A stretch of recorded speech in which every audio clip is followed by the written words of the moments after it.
하나님 아버지 감사합니다. 오늘도 우리들을 사랑하셔서 주님 가까이 불러주시고 주님의 진리의 말씀을 듣게 하시니 감사합니다.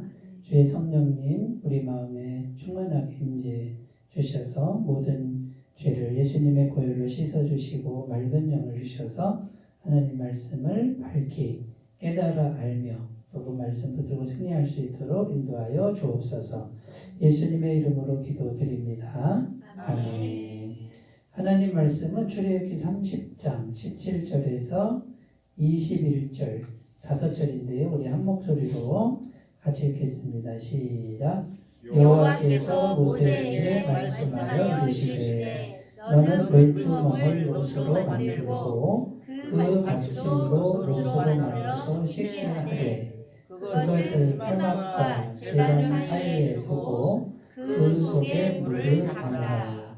아론과 그의 아들들이 그 두멍에서 수족을 씻되 그들이 회막에 들어갈 때에 물로 씻어 죽기를 면할 것이요 제단에 가까이 가서 그 직분을 행하여 여호와 앞에 화제를 살릴 때에도 그들이 할지니라. 이와 같이 그들이 그 수족을 씻어 죽기를 면할지니 이는 그와 그의 자손이 대대로 영원히 지킬 규례니라. 아멘. 오늘은 물두멍에 관한 건데요. 물두멍은 큰 대야예요. 큰 대야. 대야라 그러면 좀 작죠? 다라이라고 그래야 되나? 큰 그릇인데 굉장히 많은 엄청난 2000바트 이렇게 돼 있어요. 그러니까 굉장히 막 엄청나게 큰 그 물을 담아 놓은 그 그릇을 물두멍이라고 해요. 근데 그 물두멍 위치가 어디 있냐면 이쪽이 출입문이라 그러면 출입문이 하나밖에 없죠, 그죠?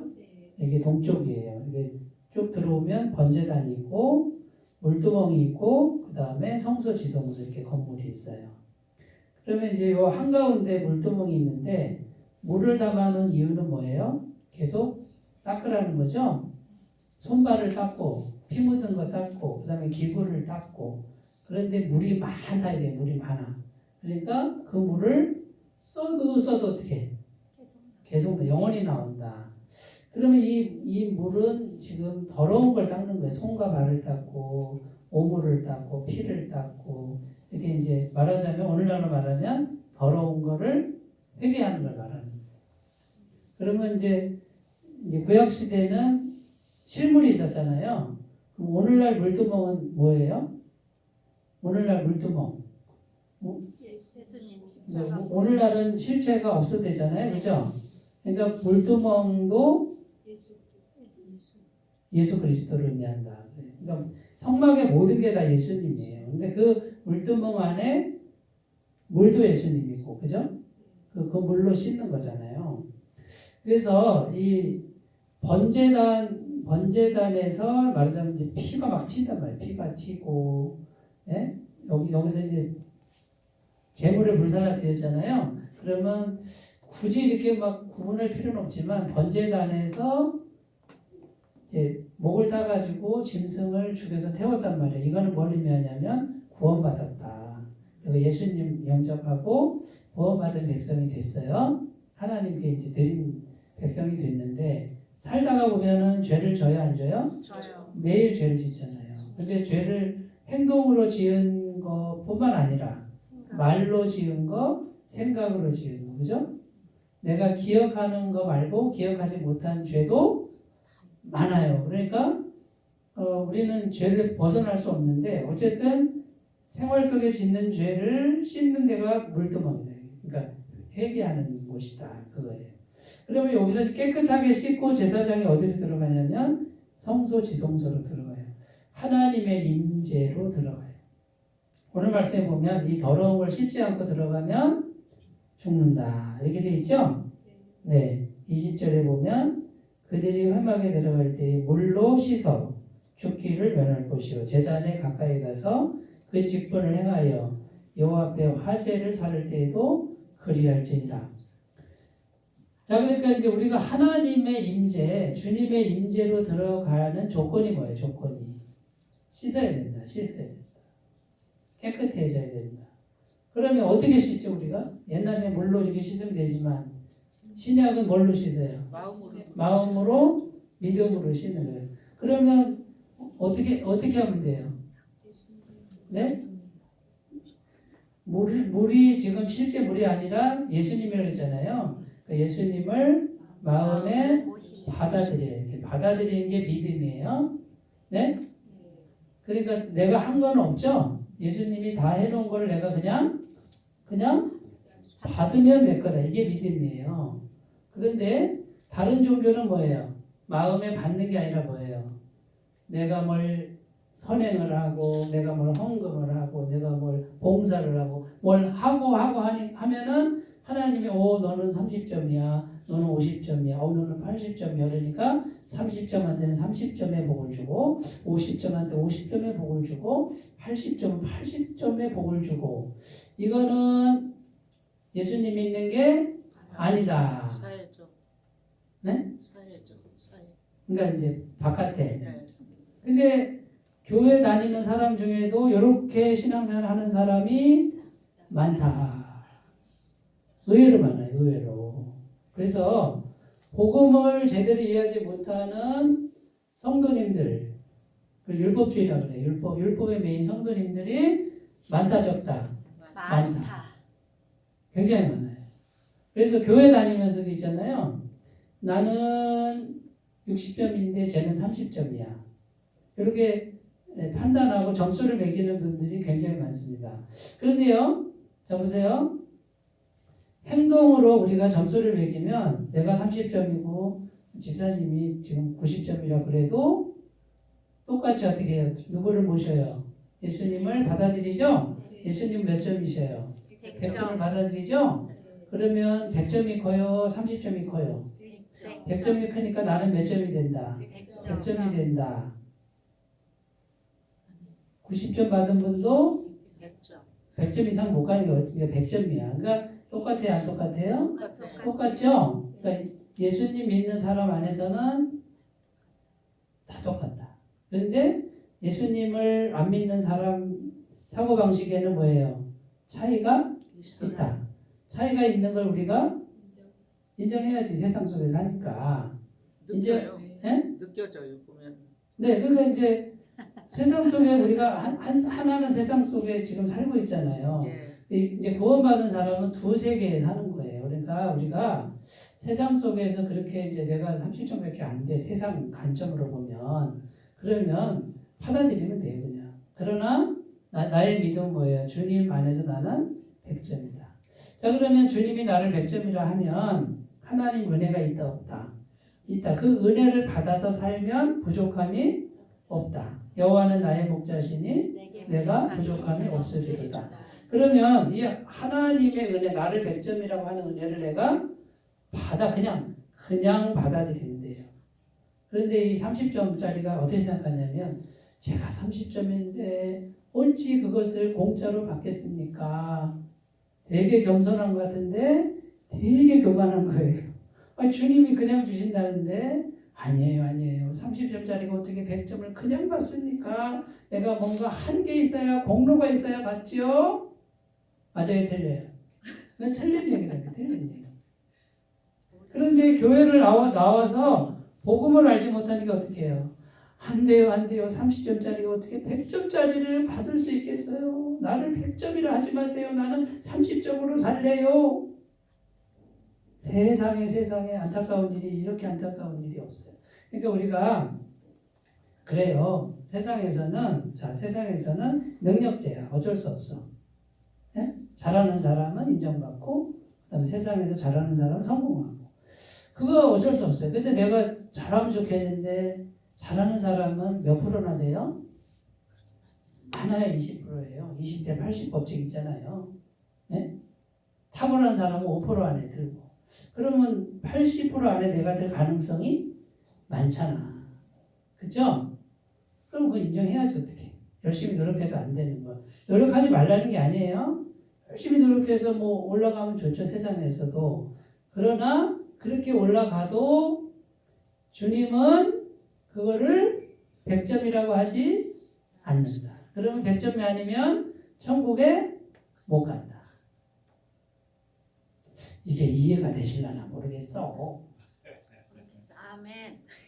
이 어려운 얘기를 요게 복음의 세계예요. 그러니까 복음사경에는 요거를 계속 얘기하는데 쉽지 않아요. 사실은요. 이거 깨닫기가 쉽지 않고요.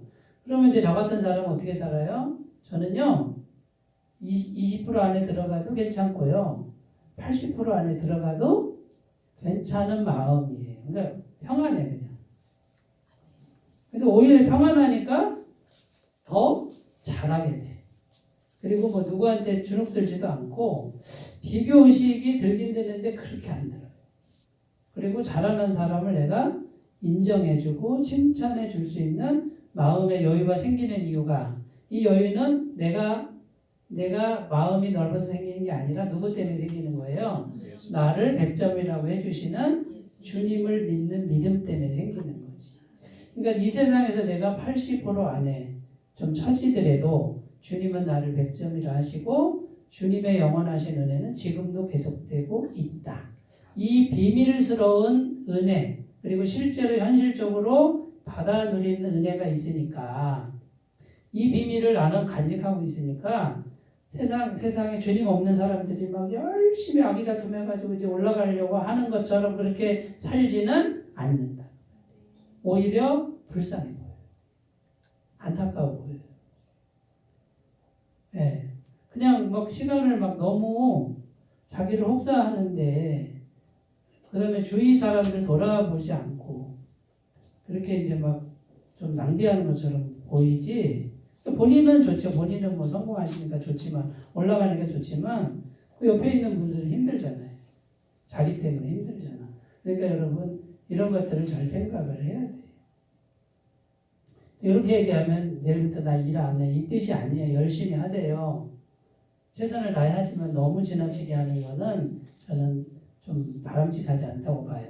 자, 그래서 이제 물두멍은 씻는 거예요. 쉽게 말해서 씻는 거. 그래서 우리가 매 순간마다 씻어야 돼요. 매 순간마다. 믿음으로 하셔야 돼요. 옛날처럼 물두멍 있다고 집에 가서 물두멍 하나 만들어 놓고 거기서 계속 씻는 그런 게 아니에요. 믿음으로 해야 돼요. 자, 첫 번째 이제 그 씻어야 주님의 임재로 들어갈 수 있어요. 더러우면은 주님의 임재가 오지 않습니다.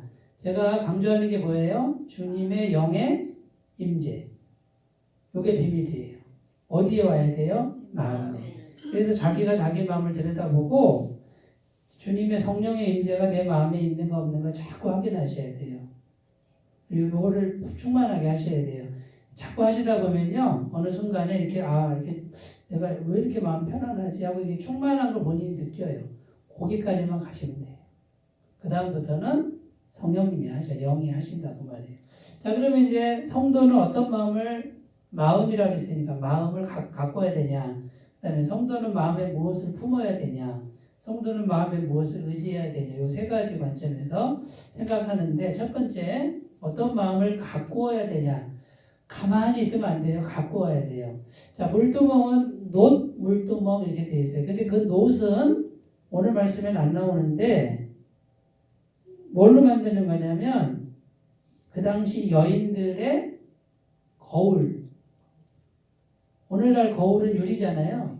네? 잘 보이잖아요. 옛날에는 거울이 놋이었어요. 놋. 그러니까 놋거울이에요. 그러면 이게 선명하게 보이진 않지만 그래도 보이죠? 그래서 여기 뭐 고춧가루 묻었나 뭐 이런 거 놋거울로 봤단 말이에요. 근데 그 놋을 걷어서 여인들이 놋을 갖다가 하나님께 헌물했어요. 그럼 그 수많은 놋을 녹여가지고 이 물두멍을 만들었다.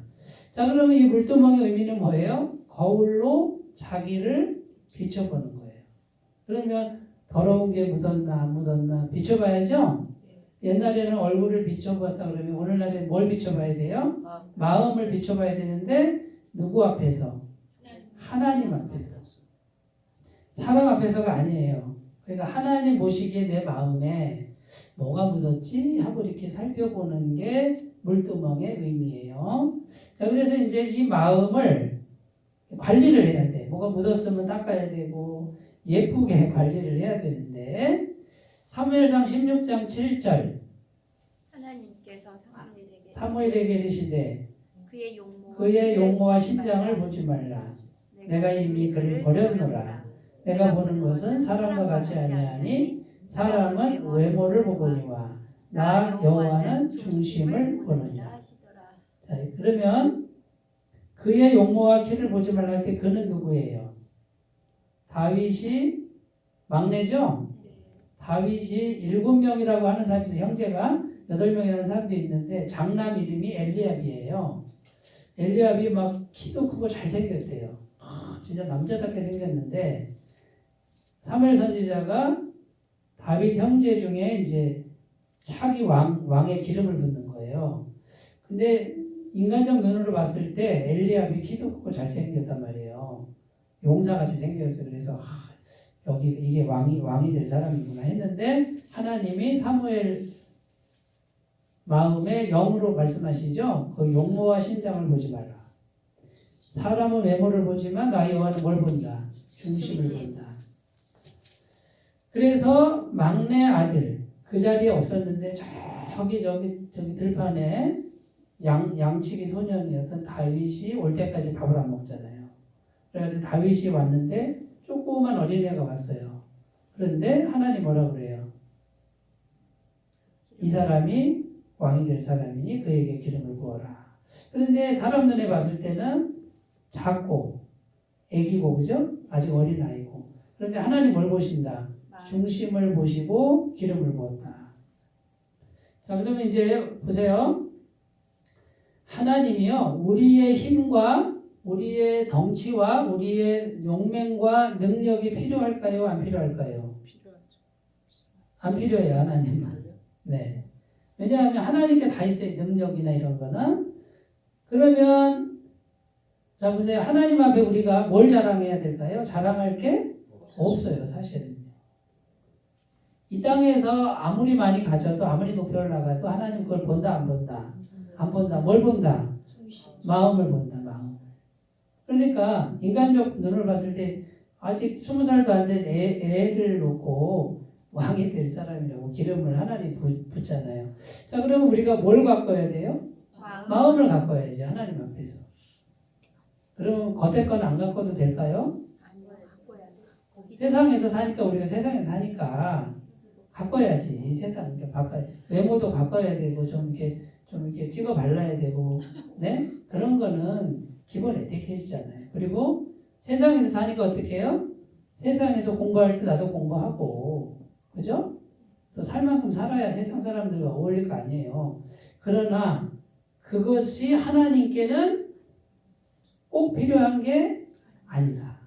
그거는 하나님께 다 있다. 하나님이 꼭 필요로 하는 거 한 가지는 마음이다, 마음. 자, 그러니까 이제 보세요. 하나님 믿는 사람은요, 자, 보세요. 뭐를 하나님이 원하신다? 내 마음을 원하신다. 요거 하나만 잘 드리면 되는데, 그러면 나머지는 누가 다 주신다? 하나님이 다 주신다. 이렇게 되는 거예요. 그러니까 이제 그러면 세상 거 아무것도 하지 말라 이렇게 가면 안 되고, 세상 것도 우리가 열심히 살지만 하나님께는 그게 꼭 없어도 된다. 그러니까 마음을 잘 가꾸시기 바래요. 그런데 하나님 보시기에 가꿔야 돼요. 내가 내 마음을 보니까 나는 참 괜찮은 사람이야. 이렇게 하면 안 된다는 거지. 하나님은 우리의 그 계산과 욕심과 비교의식 이거 다 본다, 안 본다? 본다. 그러니까 이제 우리가 하나님 앞에서 정직할 수밖에 없어요. 세상 사람 앞에서 지나치게 정직하면은 좀 위험해요, 사실은요. 사람은 정직하면 어떻게 해요? 너무 막 다 얘기해버리면 어떻게 해요? 사람은 그게 소화가 안 돼요. 그리고 그래 막 들어주는 것 같지만 뒤에 가서 흉보고 막 이런단 말이에요. 그러니까 세상에서 살 때는 우리가 좀 지혜가 필요해요. 뱀 같은 지혜가 필요해요. 적당히 가릴 거 가리고 이렇게 얘기하니까 은혜가 안 되네. 그죠? 근데 세상에서는 그래요. 그러나 하나님 앞에 서면 뭐예요? 하나님 앞에 서면 감추는 게 없어야 되고, 사람들 앞에서는 그래도 내가 좀 변호할 게 있지만 내가 하나님 앞에 딱 서면 어떻게 해요? 나는 무조건 내가 죄인이지. 왜? 내 마음속에 죄가 있는 걸. 그러니까 하나님께 정직하게 기도하는 사람은 기도할 때 눈물을 흘리면서 하나님 제가 죄인입니다. 제가 들대서 아직도 저 사람 용서를 못하고 있습니다. 뭐 이렇게 할 수밖에 없는 게 정직한 마음이에요. 그러나 사람 앞에 와서는 또 너무 지나치게 자기를 비굴하게 낮춰버리면 또 안 되는 그런 것도 있어요. 세상이 죄로 물들었기 때문에 그래요. 그러니까 우리가 이 두세 개를 잘 이해하셨으면 좋겠어요. 잠언 31장 30절 고운 것도 거짓되고 아름다운 것도 헛되나 오직 여호와를 경외하는 여자는 칭찬을 받을 것이다. 자, 여호와를 경외하는데 어떻게 경외해요? 어떻게 행동하면 돼요? 행동으로 되는 게 아니죠? 뭘로? 그럼 어떻게 경외하지? 마음으로. 생각하고. 그러니까 하나님 앞에서 내 마음을 하나님 경외하는 마음으로 가꿔야 된다. 경외한다는 거는 거룩한 두려움이에요. 그죠? 막 공포감이 아니라 거룩하신 하나님 앞에서 조심스럽고 그러니까 그게 경외하는 마음이에요. 거룩해지기 위한 두려움이에요. 그러니까 고운 것도 거짓되고 그 다음에 뭐라고요? 아름다운 것도 헛되나. 이게 뭐예요? 세상에서 말하는 거잖아요. 그러나 오직 여호와를 경외하는 여자는 칭찬을 누구에게? 하나님께. 세 번째 베드로전서 3장 4절 오직 마음에 숨은 사람을 온유하고 안정한 심령에 썩지 아니할 것으로 하라. 이는 하나님 앞에 값진 것이니라. 자, 마음에 숨은 사람이 뭐예요? 속사람이죠? 이걸 하나님 앞에서, 그죠? 하나님 앞에서 온유하고 안정한 심령. 자, 온유하고 안정한 심령은 어떻게 하면 될까요? 성령 충만하면 되죠. 성령 충만은 어떤 상태예요? 성령님께 주도권을 맡기는 거예요. 그러니까 죽이시든지 살리시든지 마음대로 하옵소서. 이게 온유해요. 자, 그런데 이제 내가 막 힘든 일이 빵 생겼어요. 우리에게 막 너무 힘든 일이 생겼어. 이때 이제 우리는 막 안 돼요, 주님 막 이럴 수 있잖아요, 그죠? 근데 온유한 사람은 뭐예요? 때리는 대로 맡겠습니다. 주님께서 허락하신 잔을 마시겠습니다. 이게 온유예요. 그 참나무, 소나무가 있고 갈대가 있는데 태풍이 불잖아요. 그러면 소나무는 뚝 부러진대, 가운데가. 버티다가. 근데 갈대는 뭐예요? 갈대는 부는 대로 그냥 자빠진대, 얘는. 그러니까 누울지언정 부러지진 않는다. 그러니까 주님의 바람이 나를 불면 어떻게 해요? 자빠지는데. 그러니까 이게 무슨 말이냐면 그냥 하나님의 전에 맡기는 거야. 내가 오늘 죽어도 괜찮습니다. 이게 온유예요. 그런데 참나무 같은 사람은 강해 보이지만, 네? 인간적으로 봤을 때 강해 보이지만 하나님은 인간적인 강함을 원하지 않고 오히려 하나님께 방해가 돼요. 갈대 같은 사람이 돼야 되겠네. 세상에서는 보세요. 세상에서 우리가 또 보세요. 하나님 앞에 그렇다는 거예요. 근데 세상에서는 어떻게 해요? 세상에서는. 네? 너무 막 바보처럼 또 해도 안 되는 거예요. 우리가 적당히 또 세상 사람하고 이렇게 지혜가 필요하긴 해요. 그러니까 우리가 하나님 앞에서 어떻게 해야 되는지를 잘 생각하셨으면 좋겠어요. 시편 131편 1, 2절 여호와여 내 마음이 교만하지 아니하고 내 눈이 오만하지 아니하오며 내가 큰 일과 감당하지 못할 놀라운 일을 하려고 힘쓰지 아니하나이다. 실로 내가 내 영혼으로 고요하고 평온하게 하기를 젖된 아이가 그의 어머니 품에 있음 같게 하였나니 내 영혼이 젖된 아이와 같도다. 지금 어떤 상태예요? 아기가 어떤 상태예요? 엄마 젖을 충분히 먹고 어떻게 배불러가지고 엄마 품에 그대로 잠자고 있는, 다 아기를 키워보셨으니까 이렇게 아기 안고 애가 배불러가지고 새근새근 자고 있는 이쁘죠? 근데 하나님이 요 상태를 우리에게 원한다는 거예요. 요 상태를. 그런데 얘기가요. 네? 어떻게 하냐면요. 하나님 가만히 계세요. 내가 놀라운 일을 해서 하나님 기쁘게 해드릴게요. 자, 애기가 그런다고 생각해봐요. 그럼 엄마가 어떻게 했어요? 깜짝 놀랐죠. 그러니까 잘 보세요. 하나님이 우리에게 원하시는 게 뭔지 보세요. 애기처럼 하나님에게서 받아먹을 거 다 받아먹고 배불러서 하나님 품에 안겨서 그냥 자라는 거예요. 쉬라는 거예요. 이게 성경이 말하는 거예요. 그러니까 이 애기는 엄마 품에 그냥 안겨있죠?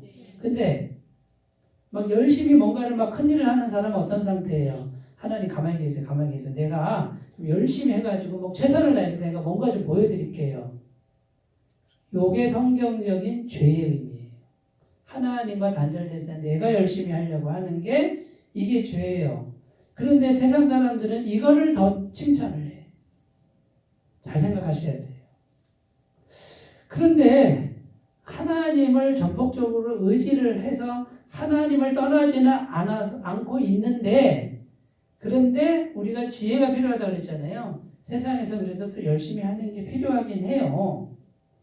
그런데 속심령을 말하는 거예요. 속심령이 하나님을 전폭적으로 의지하는 그 심령을 요거를 확보하고 있느냐라는 거예요. 이 하나님을 전폭적으로 의지하는 거 없이 내 힘으로 열심히 하려는 요것만 있다 그러면 요게 바로 죄라는 거예요. 요게 죄의 본질이라는 거예요. 그리고 이제 복음 사경에 복음을 듣고도 있잖아요. 요게 구분이 안 되는 분들이 너무 많아요. 구원 받았으니까 하나님 다 구원시켜줬으니까 이제 가만히 계세요. 제가 하나님을 위해서 열심히 해드릴게요. 잘 생각하셔야 돼요. 요게 하나님이 가장 싫어하는 죄의 모습이 될 수가 있다. 그러니까 죄는 하나님을 떠난 모든 거예요. 그냥 떠났다는 게 뭐가 떠났다는 거예요? 마음이 떠났다. 하나님을 의지하는 모든 게 죄다. 그러니까 하나님 의지하지 않고 내가 열심히 하는 요게 죄라는 거예요. 그러니까 신약시대는 믿음, 마음으로 다 되는 거예요. 믿음, 마음으로. 자, 그러면 보세요. 하나님과 내가 전폭적으로 의지되어 있어 연결되어 있는 믿음과 마음이에요. 그러면 보세요.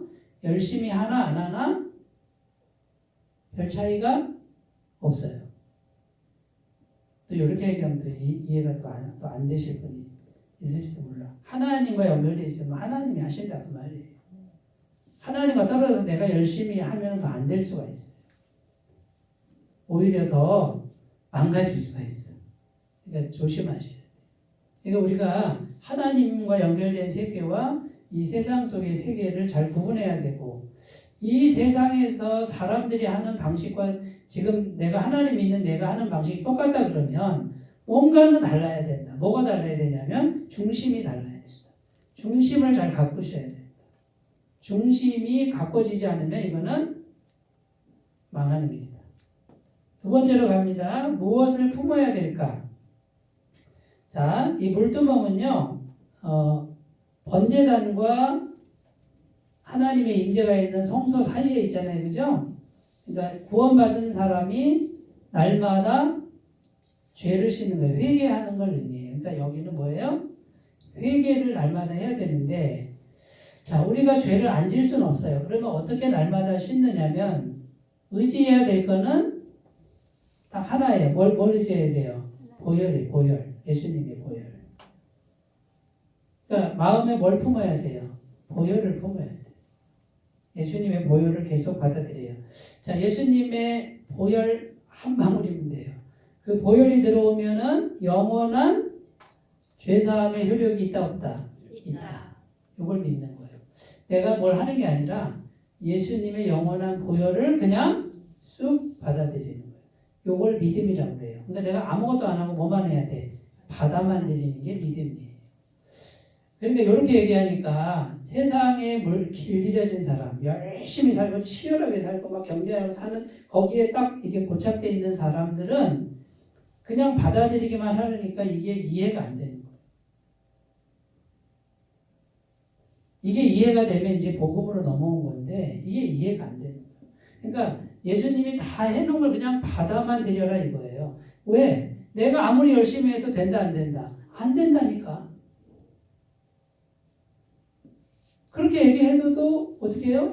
열심히 해놓고 하나님 나 열심히 했으니까 복 주세요 이래요.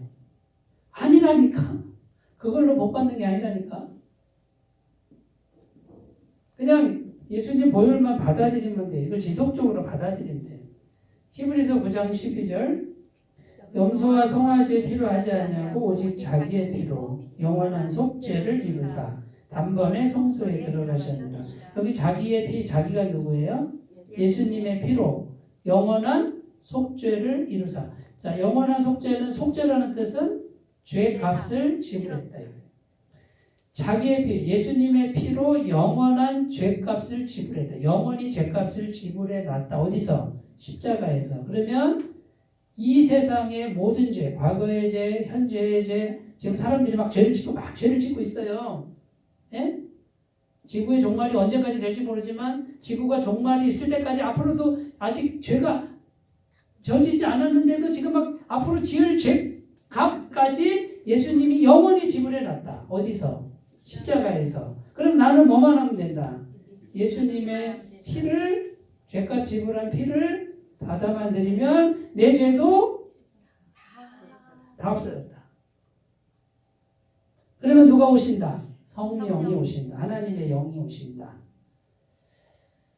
여기 지금 공기가 있어요, 없어요? 어떻게 알아요? 안 보이는데. 자, 그러면 영이 있어요, 없어요? 안 보이는데 어떻게 알아요? 영이 있다는, 영의 세계가 있다니까요. 마음도 있고 사랑도 있고 쉽게 생각하면. 그러니까 천국도 있는 거예요. 그러니까 쉽게 생각하면 쉬운데 안 믿으려니까 안 믿어지는 거지. 공기가 있는데 비행기가 뜨는 이유가 왜 떠요? 공기가 있으니까 뜨죠? 공기 없으면 떠요, 못 떠요? 못 떠요. 그런데 이 공기가 있는데 공기 우리가 이렇게 하면 뭐 걸리는 게 없지만요. 네? 비행기를 만들면 어떻게 해요? 그 엄청난 3,000톤의 무게가 하늘을 위로 올라간다니까요. 뭐 때문에? 공기 때문에 불이 올라가잖아요. 영의 세계, 성령님 하나님의 영이 마치 바람 같다. 바람이 아니에요. 바람 같은 전능하신 분이 이 모든 천지를 창조하셨다 그 말이에요. 근데 그 성령이 우리 안에 들어오신다 이거예요. 뭘 믿으면 예수님의 피를 품기만 하면 이렇게. 얼마나 쉬워요. 그냥 계속 앉아서 이거만 하면 돼. 예수님 보혈로 영원히 내 죄가 사해졌습니다. 아멘. 아멘. 이러면 성령이 계속 오시다가 이걸 꾸준하게 계속 하시면 나중에 마음이 완전히 이렇게 막 평안하고 자유해진 상태. 이상하다. 여전히 죄가 있는데 여전히 내가 이렇게 평안하네. 요 상태. 이걸 임재의 상태라고 그래요. 제가 강조하는 요 상태. 요까지 가시는 분들이 극소수예요. 아주 작아요. 시편 24편 3절 4절 여호와의 산에 오를 자 누구며 거룩한 곳에 설정한 누구고 그 손이 깨끗하며 마음이 청결하며 뜻을 허탄한 데 두지 아니하며 거짓 맹세치 아니하는 자로다. 여기 보면 마음이 청결, 뜻이 허탄한 데 있지 않고 거짓 맹세치 않고 전부 마음이죠. 그러니까 깨끗한 거를 자꾸 생각해야 돼요.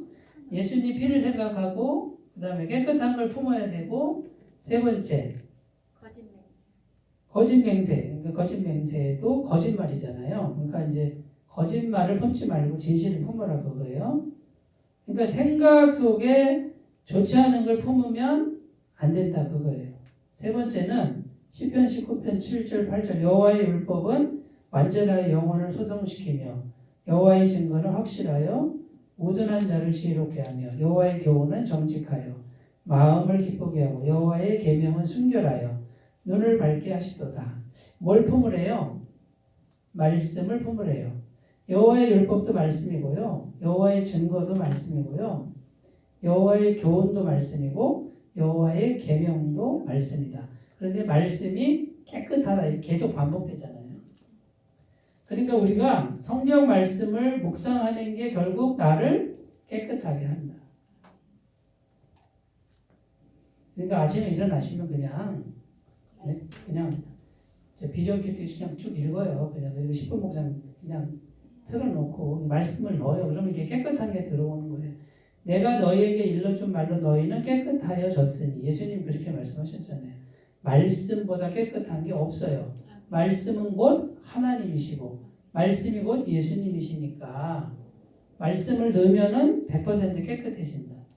빌립보서 4장 6절 7절 성령님하고 계속 교제하셔야 돼요. 아무것도 염려하지 말고 다만 모든 일에 기도와 간구로 너희 구할 것을 감사함으로 하나님께 아뢰라. 그리하면 모든 지각에 뛰어나 하나님의 평강이 그리스도 예수 안에서 너희 마음과 생각을 지키시니. 자, 매 순간마다 하나님 주님 그러면 누가? 성령님이 내가 성령님한테 말을 거니까 성령님 나를 무시하지 않거든요. 억만 번 해도 그분은 항상 대답하는 분이에요. 주님 그러면 성령이 들어오신다 안 들어오신다? 들어오시는데 성령은 100% 깨끗한 분이다. 네? 그러니까 100% 깨끗한 분을 자꾸 넣는 거예요. 여기다가. 내 속은 더 깨끗해요 더러워요? 더러워요. 그러니까 죄가 계속 올라온단 말이에요. 그럼 100% 깨끗한 분을 자꾸 넣어야 돼요. 그러니까 보혈을 예수님 십자가 보혈을 넣고 그 다음에 깨끗한 생각을 넣고 그 다음에 말씀을 넣고 그 다음에 성령을 넣고 내가 막 깨끗해지는 게 아니라 깨끗한 거를 넣는 거예요. 깨끗한 분을 마음에 모시는 거예요. 이걸 계속 하라는 거예요. 그 비커에다가 먹물 한 방울 떨어뜨리면 시커매지죠? 그럼 이게 하얘지려면 어떻게 해야 돼요? 생수를 그냥 막 콸콸콸 계속 부어야 되잖아요. 그럼 나중에 이게 점점 흐려지잖아요. 그런 거랑 똑같아요. 우리 안에 지금 먹물이 뿌려져 있어요. 죄의 먹물이 뿌려져 있는데 그 인자를 빼는 게 아니고 네? 빼는 게 아니라 뭐예요? 생수를 콸콸콸 넣느냐 누가 더 콸콸콸 넣느냐 지금 제가 지금 하는 말 이해가 되세요? 네. 그러니까 보혈을 콸콸콸 넣고 말씀을 콸콸콸 넣고 성령을 콸콸콸 넣고 그러니까 어떻게 해요? 매 순간마다 어떻게 하라고?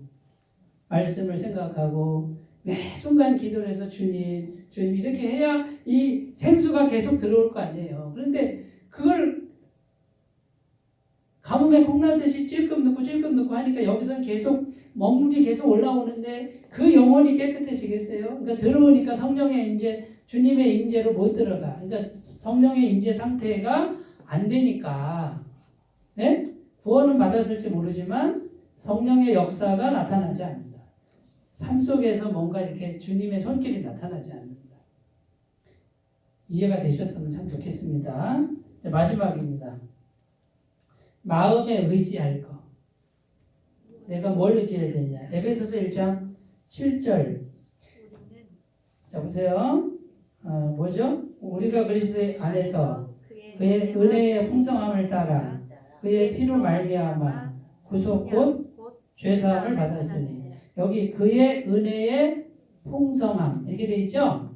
그러니까 마음에 뭘 의지해야 되냐면 주님의 은혜의 풍성함. 자, 주님의 은혜는 얼마만큼이에요? 얼마나 풍성해요? 영원히 풍성하죠? 어떤 마음을 갖고 올까? 하나님 앞에서 마음을 점검하라. 이거는 뭐예요? 거룩한 것을 품어라. 자꾸 콸콸콸 넣어라. 여기는 뭘 의지해? 은혜의 풍성함. 첫 번째. 두 번째. 요한일서 1장 9절. 만일 우리가 우리 죄를 자백하면 저는 미쁘시고 의로우사 우리 죄를 사하시며 모든 불의에서 우리를 깨끗게 하실 것이요. 자, 우리가 죄를 억만 번 져도 사함 받을 수 있다 없다? 있다. 그러니까 물두멍 안에 물이 엄청나게 많아서 뭐라 그러냐면 바다라 그랬어요. 바다. 태평양 바다. 무슨 말인지 알죠? 그러니까 이게 물이 엄청나게 많다는 거는 은혜가 풍성하다. 은혜가 풍성하다. 영원하다 그런 뜻이에요. 그러니까 은혜의 풍성함 여기는 죄사함의 풍성함, 영원히 풍성함. 세 번째, 하나님의 사랑의 풍성함이죠. 하나님이 세상을 이처럼 사랑하사 독생자를 주셨으니 그를 믿는 자마다 멸망치 않고 영생을 얻게 하려 하심이라. 그러니까 하나님의 사랑이 이만큼이다. 이만큼이 어떤 만큼이에요? 독생자를 주신 만큼. 자신의 전부를 주신 만큼. 자, 그러니까 우리가 의지해야 될 게 뭐예요? 하나님은 나를 얼만큼 사랑한다고? 영원히, 이만큼. 하나님의 전부를 주실 만큼. 집사님 더 사랑해? 저를 더 사랑해요? 똑같이 사랑해요. 제가 그래도 더 나은 것 같은데? 착각하지 말까요? 네, 착각하지 말아야지 제가. 집사님도 하나님이 전부를 다해서, 네? 전부를 다해서 사랑하시고, 나도 하나님이 전부를 다해 사랑하죠? 그러면 이제 집사님하고 나하고 뭘 갖고 비교할까요? 생긴 걸로 하면 내가 좀 낫지만, 죄송해요. 그런 걸로 비교하지 말자, 우리가. 뭘로 비교하자? 하나님으로 비교하자. 그러면 똑같아. 그런데 세상에서는 자꾸 뭘 갖고 비교해요? 하나님 빼고 비교하죠? 가진 거 가지고, 생긴 거 가지고, 배운 거 가지고. 그래, 그러면 세상 사람들 그렇게 살게 놔둬. 몰라서 네, 뭐 세상이 그런 걸 어떻게 해요, 그죠? 그거는 다 뭐 때문에 생긴 거냐면 죄 때문에 생긴 거예요. 이 세상 구조는 죄 때문에 생긴 거라고. 그런데 예수 믿고 구원받은 사람들마저 어떻게 해요? 그걸 막 부러워하고 그걸 막 그냥 너무 가슴 아파하고 구원 받아놓고 하나님의 전부를 받아놓고도 세상 사람이 그렇게 사는 것이 부러워가지고 막 쫓아가고 있다는 거지. 그러니까 하나님 믿고 구원받았다고 하는데 속은 아직 안 바뀐 거예요. 하나님 믿는 게 아니야. 복음을 믿는 게 아니야. 세상을 믿는 거지. 잘 생각하셔야 돼요. 히브리서 13장 8절 예수 그리스도는 어제나 오늘이나 영원토록 동일하시니라. 자, 뭘 의지할까요? 은혜의 풍성함, 영원한 죄사함, 그 다음에요. 이만큼 사랑이 변함이 있다 없다? 없다. 줄어든다 안 줄어든다? 조금은 줄어들겠죠? 아니요. 미세먼지 알갱이는 좀 줄어들겠죠? 아니요. 충만한 상태. 그럼 늘어날까? 안 늘어나요. 왜냐하면 하나님이 늘어나고 줄어들면 하나님이 아니에요. 충만한 상태에서 영원히 가는 거예요.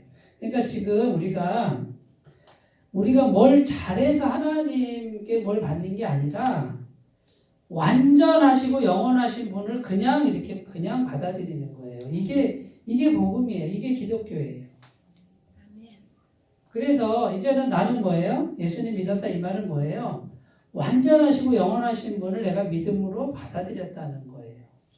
그러면 요 세계에서 우리가 하나님 은혜를 받을 줄 알아야 돼. 그런데 또 하나의 세계, 이 세상에 우리가 아직은 죽을 때까지 속해 있으니까 이 세상도 이해를 해야 돼. 그래서 거기에 적당하게 맞춰 가야 우리가 고통을 당하지 않아요. 그리고 우리의 자녀들에게도 잘 설명을 해야 돼요. 세상에서 살아갈 거를 준비해 주지만 그보다 더 중요한 건 뭐예요? 세상보다 더 중요한 게 하나님 믿는 거예요. 근데 이게 지금 우선순위가 안 되는 부모들이 너무 많고 한국 교회 지금 무너지는 이유가 부모가 어떻게 하는 줄 아세요? 교회 가지 말고 학원부터 가. 너 대학 간 다음에 가도 되잖아. 자, 그러면 자녀분이 엄마 말이 맞은 것 같아 해서 학원 가서 좋은 대학 갔다고 쳐요. 그럼 그 아이가 교회를 어떻게 생각하겠어요? 교회는 세상 거에 비해서 언제든지 버릴 수 있는 곳이 되지. 그러니까 야, 너 대학 간 다음에 좋은 데 간 다음에 교회가 그랬어. 내가 언제 교회 가지 말라 그랬나요? 하나님 내가 언제 버렸나요? 그런데 그 자체가 하나님을 버린 거예요. 그리고 자녀에게 버리라고 교육시킨 거예요. 그런데 한국의 중직자들 오래 신앙생활 했던 분들이 다 지금 이 선택을 하고 있어요. 그리고 이게 이해가 안 되는 거야. 나중에 좋은 대학 가서 교회 나오면 되지. 목사님은 왜 그러세요? 막 이런단 말이에요. 그 자체가 교육이 된 거라니까. 교회는 열등한 곳이라고 가르친 거란 말이에요. 무슨 일이 있어도 안 돼. 너 대학 떨어져도 교회 가야지. 그렇죠. 대학 떨어져도 교회. 이게 교육이에요. 그 자체가 우리 부모가 하나님을 먼저 선택하라고 했거나 어떤 일이 있어도 이거는 신앙이 우선이구나. 이게 교육이 돼야 된단 말이죠. 근데 지금 다 밀리고 있어요. 거의 다 밀렸어요. 그러니까 교회가 자꾸 막 병들어가는 거고 세속화의 물결을 못 이겨요. 자녀들이 올라가면서 다 떠나버려요. 교회를. 세상이 더 중요하지. 잘 생각하셔야 돼요. 우리는 그렇게 안 됐으면 좋겠다. 하나님 살아계신 분이고 전능하신 분, 그분 앞에서 우리가 살았으면 좋겠다.